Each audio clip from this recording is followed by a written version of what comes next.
আমাদের কিছু মানুষের থেকে দূরে থাকা উচিত। সব মানুষকে আপন করে কাছে নেওয়ার কোনো প্রয়োজনীয়তা এই জীবনে নেই। সবাই আপনার আপন হবে, সবাই আপনাকে ভালো জানবে, সবাই আপনার জন্য দোয়া করবে।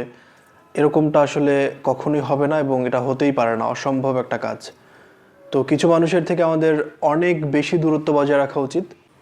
এমন এক প্রকার মানুষ আছে আমাদের চারপাশে, যে মানুষগুলো নিজেরা প্রবলেম তৈরি করবে, আপনার আশেপাশে আপনার জন্য বিভিন্ন সমস্যা তৈরি করবে। সমস্যা তৈরি করার পরে এমনভাবে অ্যাক্ট করবে, এমনভাবে অভিনয় করবে যে মনে হবে তারাই সেই সমস্যার ভিকটিম অ্যাকচুয়ালি।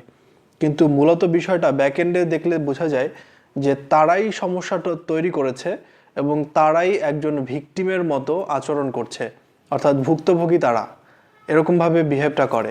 তো এই মানুষগুলো খুবই বিপজ্জনক। এরা আপনার জন্য অনেক দুর্যোগ বয়ে নিয়ে আসতে পারে আপনার জীবনের জন্য। তো এই মানুষগুলোর থেকে রিকোয়েস্ট করব যে আপনারা সবাই দূরত্ব বজায় রাখবেন।